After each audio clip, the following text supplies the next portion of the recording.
কে কার পছন্দর মাছ একটা কমেন্ট করবা, কমেন্ট করতে বলবা না। আমার বাসার সবাই পছন্দ রূপসাদা ফিশ আকি। এখানে 3টা রূপসাদা, বেশ একটা বড় না, মিডিয়াম সাইজের আছিল।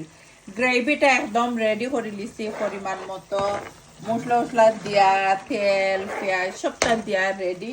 ফুল ভিডিও দেখতে হইলে ইউটিউব চ্যানেলও দেখবা। এখানে রেড পেপার দেখতে পাররা, টমেটো একটা হাফ রেড পেপার দিছি, আর 2টা টমেটোর মতো দিছি, আর এখানে কাঁচামরিচ কুচি দিছি।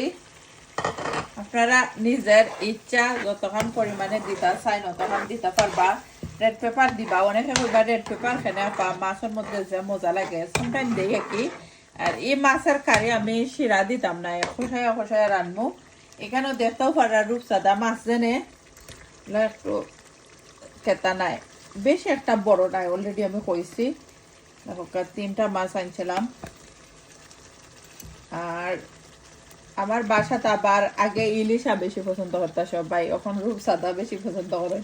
ইলিশার এত বেশি গোসা, ছোট বড় সবাই দর করে তার খাইতে কইবা আম্মা যে বয় করে ইলিশা মাছ খাইতে আই ভাই। এখন নি শুক্র কইরা সুন্দর কইরা বালাটিনে খসাইলি মতি। এখন আমি শিরা জেনে আট হরতাম নাই, মাছকো কইবা লাগে কোনো ধরনের পানি একে আমরা সিলেট মুখে শিরা কইন আট হরতাম নাই। আর বালাদিনে দেখাও করানি ছোটো করে মিক্স করে দিব, ম্যাক্সিমাম 10 মিনিটের মতো মাছটা গ্রেভির লগে বালায় মিক্স করবো। আর যত বেশি কষাইবা অত মজা হয় একই কারি। তাই আপনারা খেয়ে খেয়ে ওলা রূপসাদা মাছ খাইন, রান্দা অবশ্যই কমেন্ট করবা। আসলে রান্দা সবাই সমান না, এটা সবাই জানোই। আর আমি একটু বাহরা পাতা কুচি দিলাইরাম, নাইস ফ্লেভার হইব আর কি, এটা সবাই জানো। লাস্টে আমি আর একটু দিব, এখন আমি জাস্ট খালি একটু দিছি ফ্লেভারে লাগি। আর অকথা হইতাম চাইরাম সব মানুষের রান্না কিন্তু এক লাখান না, এটা সবাই জানোই।